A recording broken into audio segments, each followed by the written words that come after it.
Good evening, everyone. Welcome to Wednesday live stream.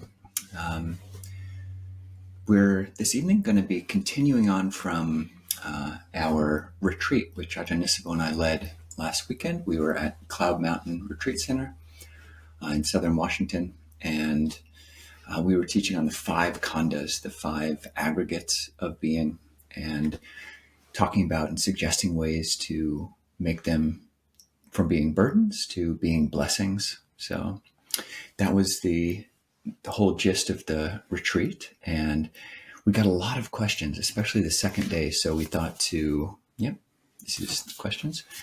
And we thought to just, rather than try to force them all into the final Q&A period, to expand things and just go into them tonight. And it was a fun retreat, Ajahn.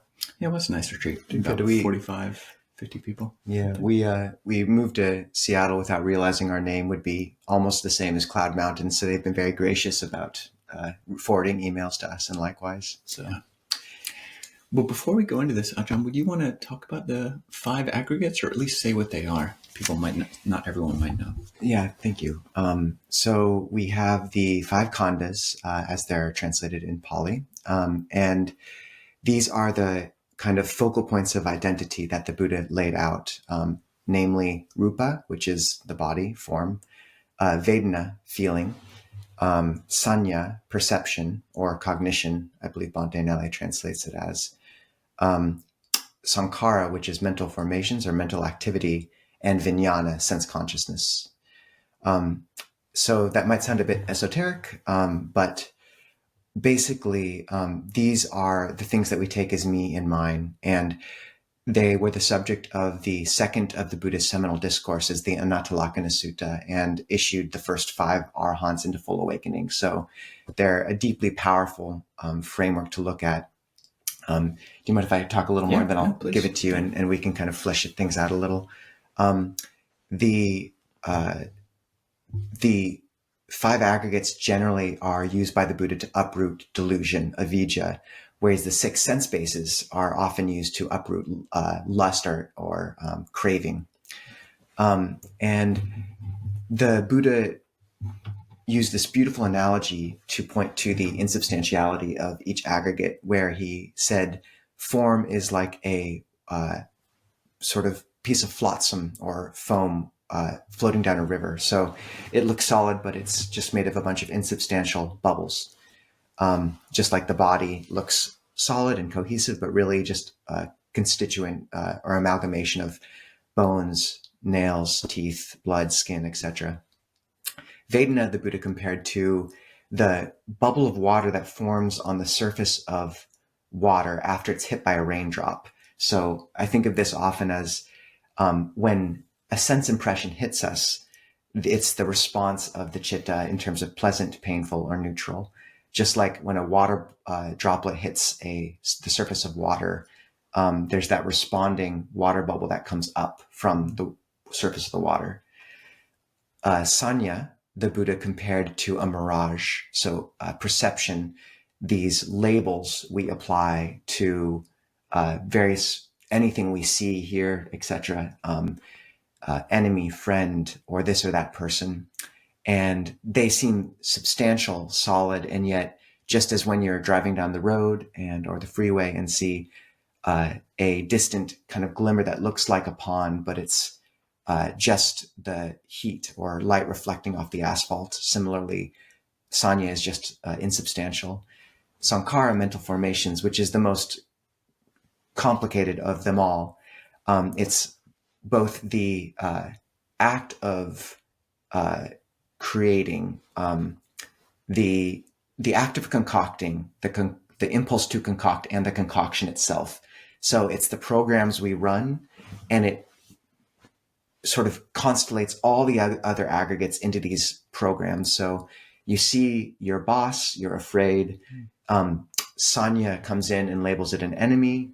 Then the memory comes up, which is another saṅkhārā of a previous interaction you had with them, feeling unpleasant. The body knots up and you get a knot of fear in your stomach. And this is all a constellation, a program that begins to run on saṅkhārā.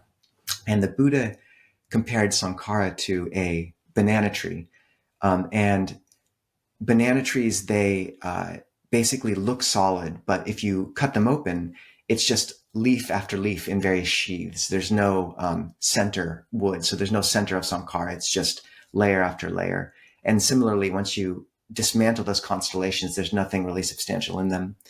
And then finally, viññāṇa consciousness is our ability to cognize basically any sense impression. And the Buddha said that the first four of rūpa, form, vedana, feeling, saññā, perception, and saṅkhārā, mental formations, are the building blocks of experience. And that fifth, viññāṇa, is what knows these four. So the first four are nama rūpa, mentality, materiality, rūpa, form, and the other three, nama. And the Buddha said nama rūpa and viññāṇa, sense consciousness, lean against one another like two bundles of reeds. So they are mutually supportive. Viññāṇa knows these building blocks of experience, and they support it as it supports them. So if we see through these, we can let go of our grasping to them and realize a freedom of anupadana, non-grasping beyond. That was a long explanation, Ajahn, but how would you kind of chime in terms of, we talked about this distinction between upadana and samadana. Would you add anything to kind of how we frame the aggregates in general? Yeah, no, that was great. And I'm not sure if you mentioned it, but the simile or the metaphor for consciousness is like is it a conjurer's trick at a crossroads? Is that? So we're good. I'm just checking the audio. Sorry, we're trying a new program. Carry on, Ajahn. Sorry. I believe it is. It's a conjurer's trick, possibly at a crossroads, possibly not. It was also in the Buddha's first discourse, the discourse on setting in motion the wheel of Dhamma. The Buddha summarized the first noble truth of dukkha as being the 5 aggregates that are clung to and when they're clung to. So this term to cling, attachment, clinging, is upadana. The root is ada, which is the opposite of dana. So dana is to give, ada is to take or to hold. And so in the case of upadana, it's clinging, that which is holding upa, it's holding it really, really tight. Whereas there's another word which says that same root, ada, and means to hold in a healthy way. So you can samadana your precepts. Like when we take the 5 precepts, you say, I undertake the precept to refrain from taking the life of any living creature, etc. That's veramani sikapadang samadhyami, samadhyami, samadhyati is the verb form of samadana. So rather than holding too tight, we are samadana. We're holding just right. We're holding precepts, holding our meditation subject, holding our intention to be generous people, etc. And then that is still a type of holding. And so there does come a point, and it's healthy to figure out the flavor of this as early as possible, of just non-clinging, anadana or anupadana. So even if we've gone from khandhas as burden, from this relating to the 5 aggregates as with clinging and attachment, we've stopped doing that, or at least want to stop doing that, and started holding to the aggregates in a healthier way. But that can also be problematic if we hold too tight. So just learning how to let go, and our meditation object isn't always going to do what we want it to do. Even if we keep precepts, we hold to the precepts, we samadana precepts. Still, if we hold to that as I'm the one doing this and lift myself up and disparage others, then that's problematic. So do you have you talked about that flavor of letting go. Like, what does that look like for you? How do you, before we move on to the other questions, how do you actually work with the aggregates in terms of letting go in a kind of a practical way or something like that? Yeah, well, I hadn't thought of this till just right now, but I do feel a particular type of tension in my forehead, which is, it's rather attached. It's a rather tense feeling in my forehead. And this is just a metaphor, but that's what attachment feels like. It's a tensing up. Samadhana is when I just relax. Okay, the muscles in the forehead, the muscles in the body, actively relaxing. Bring attention to it and then relax. Whereas anupadana, for me, it's like actually bring attention to the back of the head. It's something totally different.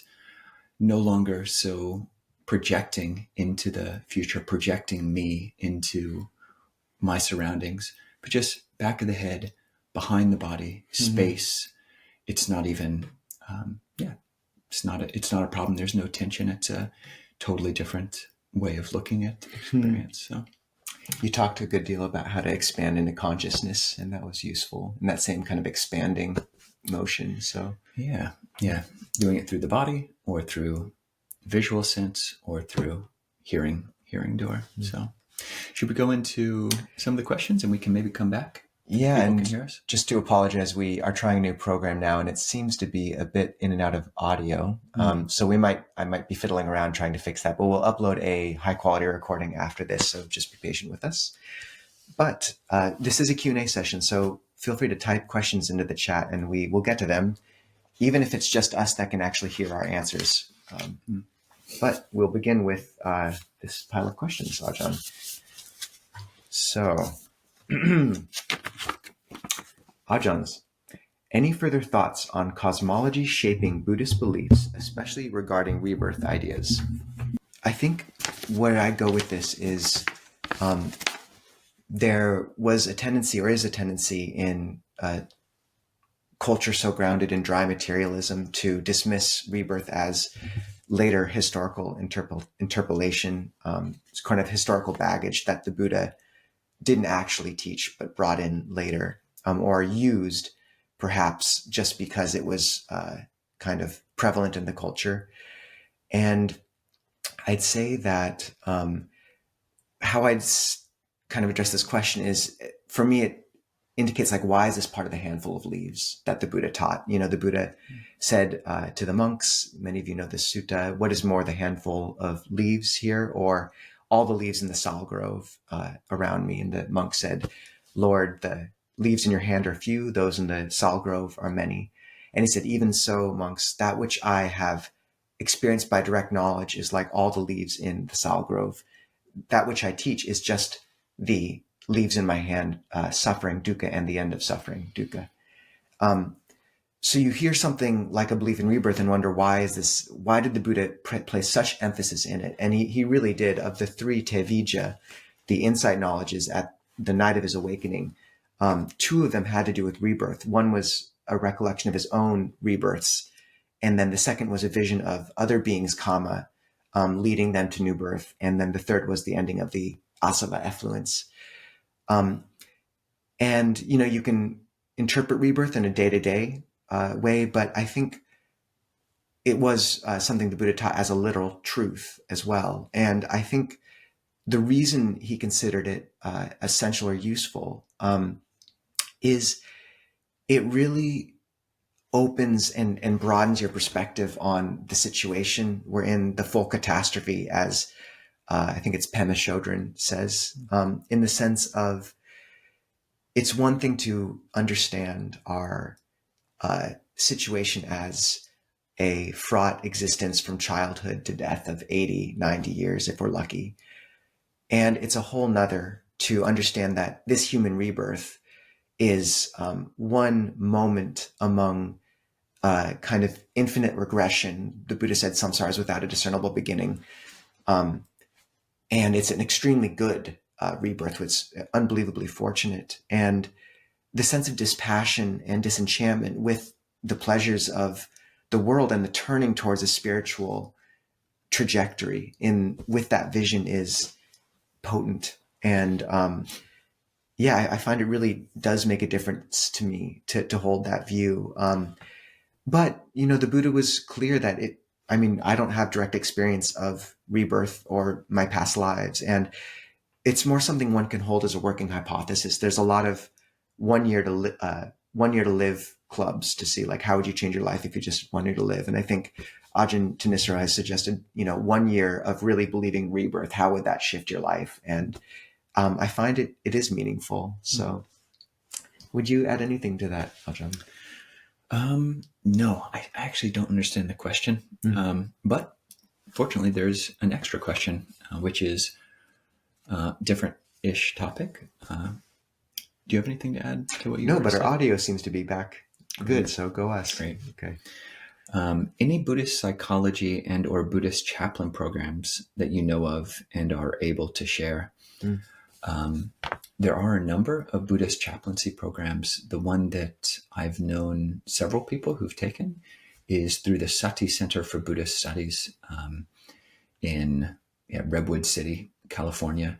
And it used to be that you had to come down in person at least once a month, and that may have changed, but it's a year-long chaplaincy training started by Gil Fronsdale and a few other Dharma leaders in the Bay Area. But Gil Fronsdale is a really, really nice, great person. And our teacher, Ajahn Pasno, really praises him as a teacher. And I believe when you were discombobulated as a youth, you got a walk with Gil Fronsdale and were inspired by it. So we have him partly to praise for your current state. That's right. I never did the chaplaincy training program with him, but I've known a number of people who have and said it was really life transformative. So that's where I would say to check. Do you know of any others? Okay. Just Upaya, I believe, has one with Roshi Joan Halifax in the Southwest. So that's a very prominent one, I think. Okay. Ajahns, could you speak a bit more about the jhanas? What are they, and how do we know if we are experiencing them? So the jhana is usually translated as meditative absorption or meditative immersion. And there are lots of different schools of thought and schools of practice which appear to define jhana differently. There's, say, the Pa'ak school of interpretation of the jhanas, which really goes back to Buddhaghosa. He's a commentator on the Pali Canon, the main commentator of Theravada Buddhism, who has a very strict interpretation of what jhana is, an extremely, extremely deep state of immersion and absorption. And the Pa'ak system of thought takes that framework as their model. And other teachers, Lee Brasington, we've interviewed him. He has a different interpretation. Ajahn Thanissaro has another interpretation. Different teachers will define what are basically, so I'll mostly just go into the first jhana, what that is, and leave if you wanted to talk about the others. But the first jhana is described very simply. So it's quite secluded from sensual pleasures, secluded from unwholesome states. One enters and abides in the first jhana, which is accompanied by directed thought and evaluation, and the joy and rapture, or the piti and sukha, that are born from seclusion. So each of those words are quite potent, and look and see if you're experiencing any of them. So this is an experience which is secluded from sensual pleasures. So if you have your eyes closed and you're not thinking about sights or sounds, smells, tastes, or touch, then you're secluded to some degree from sensuality. The measure for what that means is, again, different in different schools. Secluded from unwholesome states, the 5 hindrances. Are you secluded, and have you abandoned, in the moment at least, greed, flavors of ill will, flavors of sloth and torpor, anxiety and doubt? Is there a measure of directed thought and evaluation, i.e., are you staying with your meditation object, and are you doing it in a non-rote way? Are you actually paying attention to the result? And is there some degree of piti and sukha, joy and pleasure? And is the mind unified around that? So, different factors. And we can read these in books, and the earliest formulations, these are so basic. It's such a skeleton outline that what we really have to do is you can check with your teacher, but also just checking your own experience and have a possible Ajahn Jeff, in a great essay called Jhana Not by the Numbers, suggests having sticky notes where, okay, this seems like I'm experiencing a level of joy or piti that, okay, working hypothesis, this is joy, this is rapture, this is pleasure, this is directed thought, this is evaluation. And we will be wrong. We're increasing and learning about this. So watching yourself, seeing how you increase in these or how they change over time, and checking with teachers. So we have a question from chat, so we'll alternate those from the retreat with live questions as well, just to keep things kind of engaged. The less one talks, the less karma that's created. This is a teaching that this questioner heard from an Ajahn Thanissaro Ajahn Jeff talk. Granted, we still create karma with our thoughts and actions, but on a mathematical scale, if we can speak less, then we can create less karma? ? But speaking of Dhamma, that would be good karma that is made but still creating karma. Basically, I'm curious how much karma is made with speech. Ajahn, do you want to address this? I can give a stab at it at some point too. So, yeah. So, it's definitely not necessarily the case that always that the less one talks, the less karma that's created. I mean, you can be fuming while not talking, or active, like passive aggressively vibing someone, which you're actually using silence as a weapon in that case, in which there's quite a lot of karma being created. But there's also the truth of this, that if there is some like afflictive emotion, greed or anger, and there's a strong desire to speak from it, that just speaking, saying something into the world, so translating from thought impulse to speech into the world, just it's more karma in the sense of there's more chance, because if you're speaking, chances are there's someone you're speaking to, and there's more chance for a negative feedback loop to occur, especially if you're speaking from greed or anger. So it's more liable to lead to spinning off and more dukkha, because any degree of mental karma, which is based in greed and anger, delusion, is going to lead to dukkha, and all the more if you speak it out loud, because it takes some degree of, it's like a thought comes up and it has to reach a certain threshold before it comes out of the lips. And so yeah, Ajahn, do you want to add to that? I think that was quite good, actually. Yeah. Okay. All right. This next question from the retreat. I am a new practitioner, so please forgive the newbie questions. 1. During long sits, it's my shoulders and upper back that offer pain. Are there postural corrections, or is this to be expected? I think pain is to be expected at first with sitting.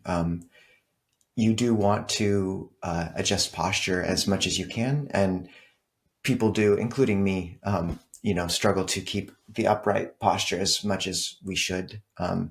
So I'd say making sure you have a good cushion, and really paying attention to that throughout the sit, like checking in, are you upright? If sitting on a cushion isn't working for you, the meditation Zen style bench can be helpful. And if both of those are continually a problem for some reason or another, a chair is okay, though often less desirable. And if you are in a chair, trying to keep your back away from the backrest, at least for some of the time, so that it truly is upright and mindful. One other useful tool is often there's a kind of cord of tendon. I'm not physician, but this is something monastics and practitioners encounter often. Is there seems to be a cord of tendon that does run up alongside the hip and down the knee, and sort of affects this whole back point of tension. So if you do hip openers like pigeon pose, that can be really helpful. Additionally, using trigger points, there's these small kind of tennis balls or something like that you can buy, and you just sort of roll it on your hip or roll your hip on it. And I know a lot of monastics that use that to address that kind of particularly problematic point of tension. That being said, you can expect to feel pain when you begin to sit. And there's a few ways of dealing with that. One is to every now and again really push yourself. So you can learn a lot from pain. Ajahn Nisabho compares it to if you want to take a photo of all the animals on the savannah, you can drive around and chase them all down, and it takes a lot of energy, or you can stand by the watering hole with your camera and just take pictures of all of them as they come. And pain is the watering hole. So many of our habits and negotiations and patterns come to pain. So there's a lot to be learned if you sit long every now and again to push through that and see that it can dissolve, and it's not yours. And it changes. It's not just pain. Often it's, throbbing or pulsing, and it will shift and it'll move. But you don't want to do that all the time, because then you will hate to meditate. And so I think most of the time it is okay to, if something is really beginning to give you some trouble, moving is okay, but to not make a habit of moving on first impulse, but to let the impulse come, let that first wave fall, and then maybe even a second wave fall. And then if it rises again, mindfully move, but just don't get into the habit of autopilot with moving to get past pain. That would be my thought, I think. Nice. Do you have anything, Ajahn? Nope, but there is a second question here. I've read a lot of good secondary sources on Buddhism, Pema Chodron, Thich Nhat Hanh, etc. What primary text should I turn to first? This is your wheelhouse, Ajahn. Would you like to address that? Well, you should get the Dhammapada. You can find many editions of it online for free. It's 423 verses, which you could read in an hour and study for the rest of your life, and probably many future lives as well. You can also pick the Majjhima Nikaya, the middle-length discourses of the Buddha, translated by Bhikkhu Bodhi, which Ajahn Nisabho and I are going through sutta by sutta, discourse by discourse. It's 152 discourses, and we're doing one a week every Sunday evening. So you can go onto our website and look up Mission Majjhima, and we do a YouTube video that's 10 minutes long, and you can find all those on YouTube. So yeah, middle-length discourses of the Buddha and Dhammapada. We need to turn that part off. So, I mean, would you mind? We can read this guy, I think. Would you explain the intent behind the fifth precept? A friend was wondering if it applied if they didn't get intoxicated.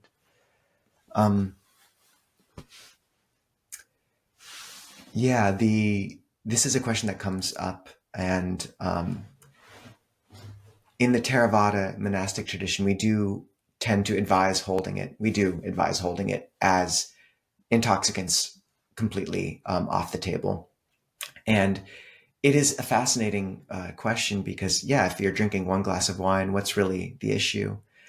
And I'd say my answer to that has been, I'd answer that in a few ways. One is that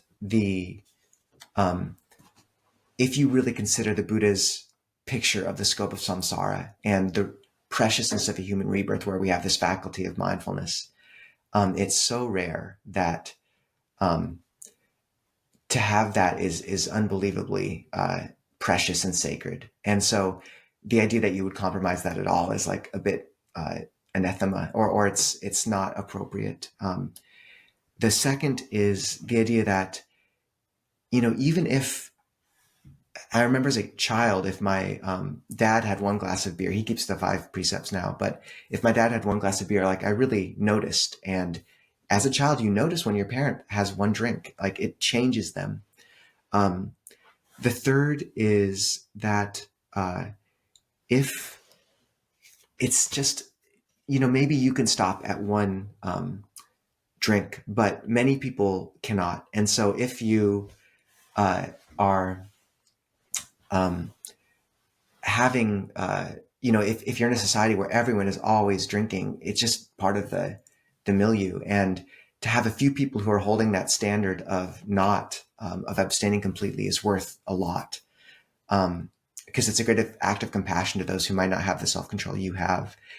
And the final is just that for me, the fifth precept is like the white surrender flag, where we can negotiate around why we're holding this and what we're doing and how much we're giving to the Buddha. But for me, that fifth precept is really that sense of like, okay, it's just a glass of wine. Like if it really is just a glass of wine, then it's just a glass of wine, give it up. And for me, there's a sense of like surrender. And even though I think it's a very small thing in terms of it is just one glass of wine, but that act of surrender or not is like very significant, I think. So yeah, I'd say that.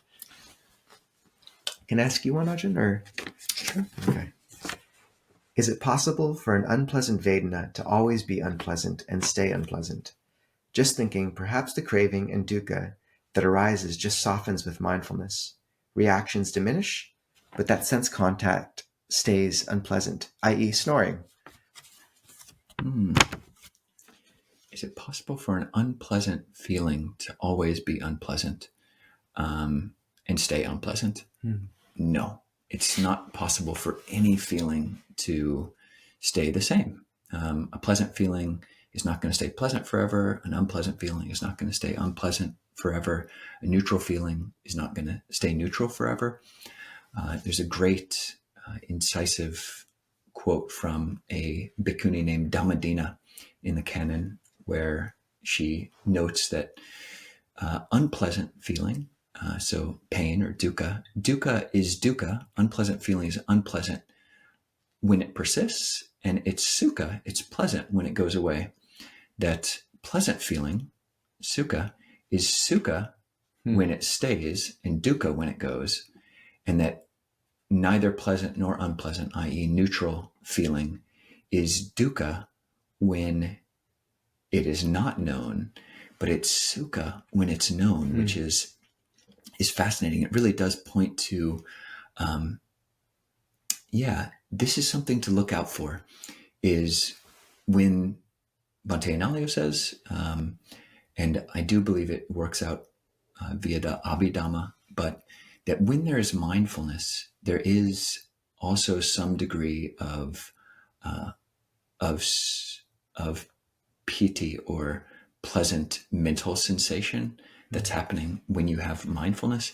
So a very interesting observation, and see if that's true in your experience, and also see if you can transform your neutral or your most boring feelings into something which is not boring at all, because really boring is just a lack of creativity. So yeah, but that sense contact stays unpleasant, i.e. snoring. Do you have any insights into snoring? We sleep in different huts, so it's true. I mean, perception does change, and perception affects the vedana as well over time. There is a feedback loop. So we were just talking about cold plunges this morning with some people on Alms Round, and cold water initially is terrible, but if you do cold plunges, they're helpful for meditation. I recommend them. Don't know how many people actually take me up on that, but they begin to be actually a pleasant experience.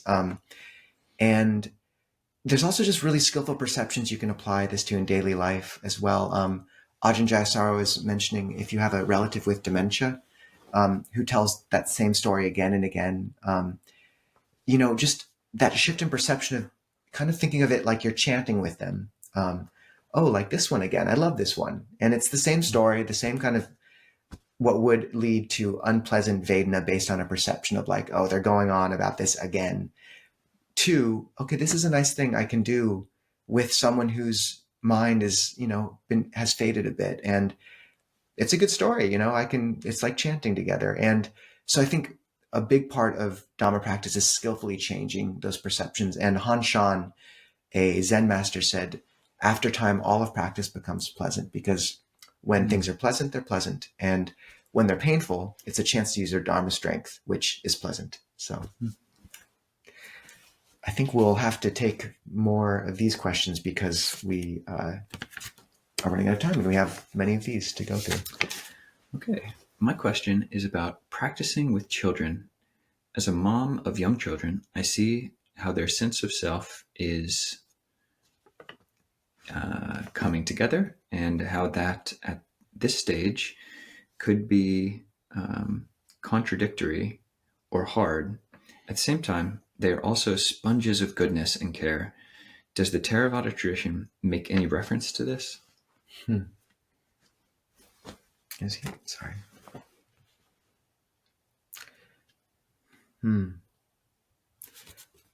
I would say that two things. One is, when the Buddha taught his son Rahula, it's interesting, when you look at the suttas with Rahula, the Buddha's son, it's the only place in the canon you get to see the Buddha's specific instructions to one individual over the course of a whole life, and kind of the graduated teaching that develops.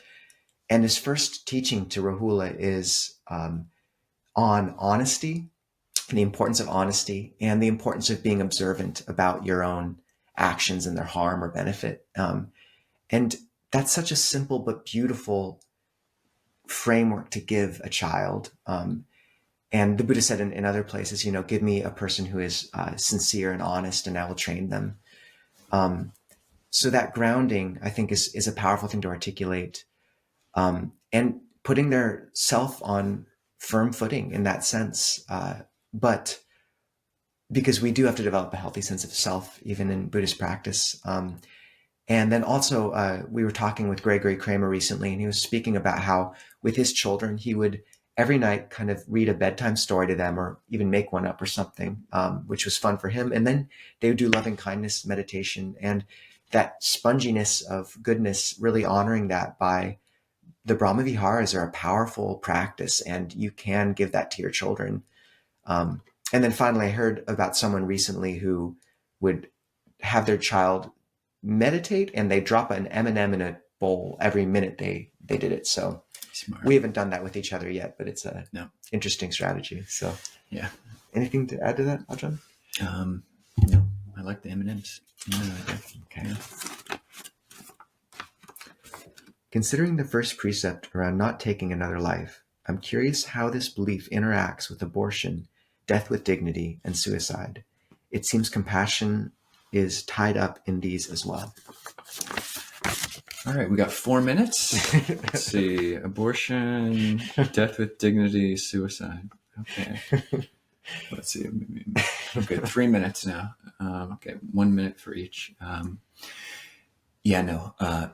The Buddha said that what is karma? It sounds really mystical, but karma is intention. Karma is intention. So all of these, basically all of our volitional acts are based on intention, and that includes all of anything that might be classed under the first precept about intentionally taking the life of another living creature.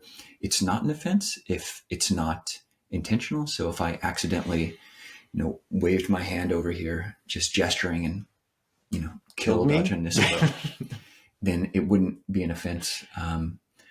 But yeah, death with dignity. That's, all of these, we're not going to have enough time. Compassion. The thing is that, there can be mixed motives in going into something, and that does have an effect on the karmic result. But Ajahn, do you have anything to summarize there? Or? We can always circle back and zoom, but to say, these are such complicated topics in terms of how they manifest in people's lives. And I'm sure a lot of people on this stream have had relatives who've taken their life, died by suicide, who have had abortions, and who have probably in recent years death with dignity or legally assisted suicide, depending on the languaging, has become more common. And I suspect people here have had relatives who've had that. I have. What we can say is, from a Buddhist perspective, intention and motivation, the intention to kill is unwholesome, regardless of the motivation, even if the motivation is compassion. And how people, so it would be death with dignity would be against the first precept, as would suicide, as would abortion in the Buddhist framework. That being said, people will navigate this, and some will choose to take on karma. And these are really complex issues in people's lives in terms of how they manifest. And we want to acknowledge that. To speak at any more kind of detail about it would, I think, require more context and more than literally no minutes, which we're at the end of the live stream. But the framework of the Buddhist teaching does make clear that the taking of a life in these contexts leaves a scar in the heart at some level, and is a karmic act. That being said, as we noted, we know many people who have navigated these waters and are navigating them, and we wish only compassion and wisdom for those who are doing so. And people will navigate them based on many conditions and decisions. How'd I do, Ajahn? I give us about a C-. Okay. Yeah. Sorry, people. Yeah. Anyways, thank you all for your patience with a somewhat choppy live stream as we figured out the audio and this new format. We do have 2 more questions, or maybe 3, but we will maybe address these in the Zoom session, which we're going to jump over to now. For those just joining us, we generally have a Zoom session from 6:45 to 7:30 p.m. Pacific time. I'm going to paste the link into the chat right now. If you don't see it, go to clearmountainmonastery.org, and halfway down the page, you'll see a Wednesday evening live stream event listing, and you can join us on Zoom there, and it's just a chance for more intimate discussion. Ajahn Kovilo and I will be going on winter retreat for the next 3 months, but we will still be on these live streams. We really enjoy them, and they're actually quite nourishing. But we're just wishing everyone here a depth of practice these coming months. Ajahn Kovilo will be hosting 7 hours of meditation on Zoom a day, so you can check that out. That's a lot of hours, people. Yeah. And you don't even have to talk. It's just quiet. That's right. And next week, we are planning on airing an interview we did with Longpo Vajiro, a wonderful senior monastic of the Thai forest tradition and a disciple of Longpo Cha. So, all right. Thanks, Ajahn. Ajahn.